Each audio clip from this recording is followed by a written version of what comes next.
I actually used to do a lot of sailing when I was younger, and all the boats I've been on, all the sailboats I've been on, have been much smaller.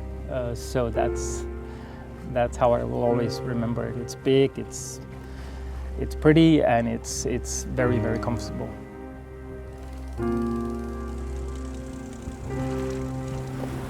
When we first arrived in Koh Tong, it's a real Burmese port, it's real Burmese people, and it's bustling, it's chaotic, it's noisy and hot, but that's all part of the trip. That's what you come to see. You come to see the real Myanmar, and that is what you see in Koh Tong.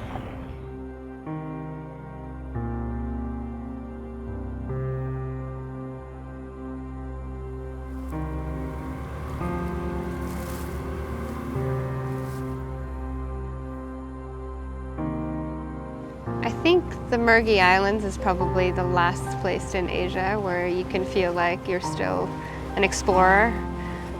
You have this very rare opportunity to come and see what most people have never seen. And I think that in itself is special. It's not just a holiday, it's feeling a sense of discovery. You're an explorer.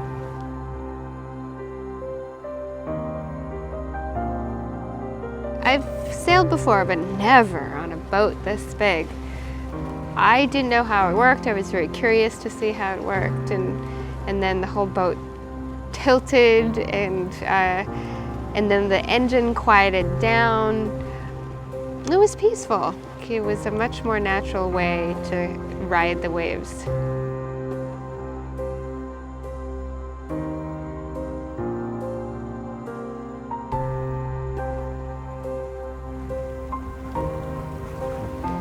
Being on the water, away from just, all this noise just kind of goes away. And during those first few hours, I think was without even having had to land on an island or do any of the excursions that we've done. I was immediately saying that it's already worth it. It's very, very unique. Seeing so many islands while you're drifting around all by yourself in the middle of the ocean. The crew, the captain, they're very good, very capable. I think they give you an impression from the very beginning that they know what they're doing. It's really cool. The highlight of the trip for me was definitely when we visited the Moken village. I didn't expect it to be as good as it was. See how these people live, and it's a whole community of people living out in the middle of these 800 islands in Myanmar.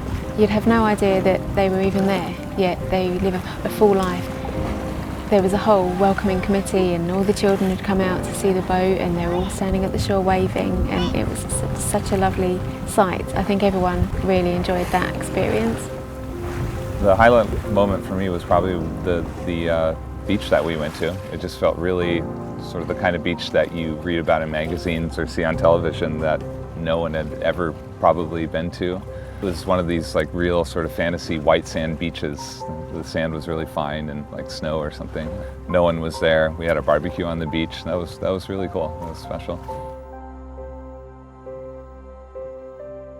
Another highlight was basically every time I jump in the water, because I like the water a lot and there's plenty of it, and I free dive and I snorkel, and just every time we stop, we jump in the water. I knew that for almost a week there'd be nothing else than just being on the boat, enjoying the time here. There's no internet, there's no cell phone reception. Just leave your worries behind and make the most out of it.